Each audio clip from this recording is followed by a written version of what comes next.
We continue with the news tonight. The body of the late mdc-t leader and former Prime Minister in the inclusive government, Mr. Gogo Tsvangirai, has arrived from South Africa and will lie in state at one commando barracks in the capital.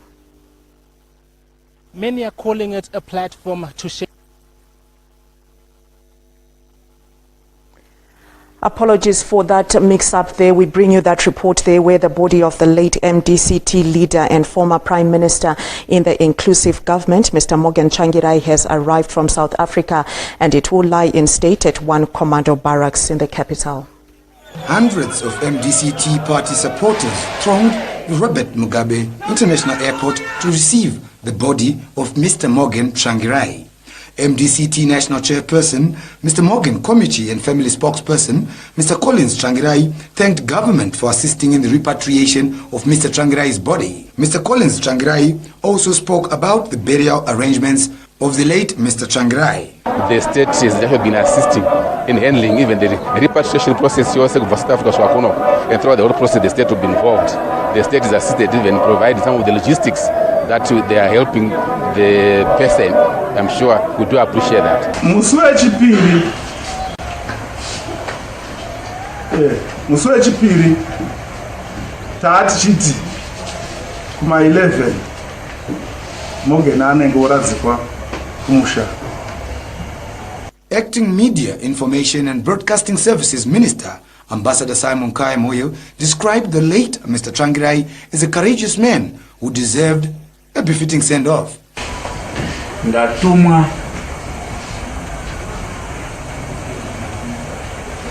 na President, His Excellency President E.D. Mnangagwa, kuti ndiwe kuno ndiende ku airport on behalf of government, on behalf of our own party,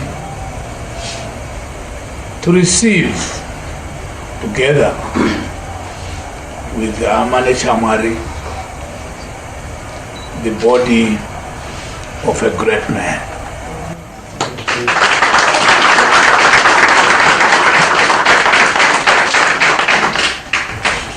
Nonzi pasari kuti.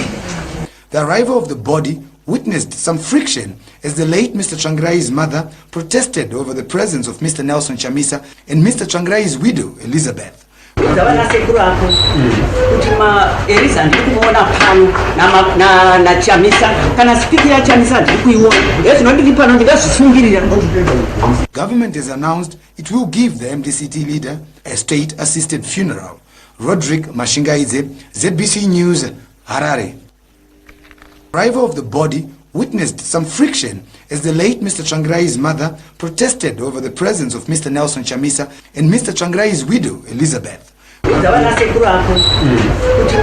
Eriza ndikuona Pano na Chamisa kana speaker Chamisa ndikuiona ndinoti Pano ndikazvisungirira. Eriza ndikuona Pano na Chamisa kana speaker Chamisa ndikuiona ndinoti Pano ndikazvisungirira. Eriza ndikuona Pano na Chamisa kana speaker Chamisa ndikuiona ndinoti Pano ndikazvisungirira.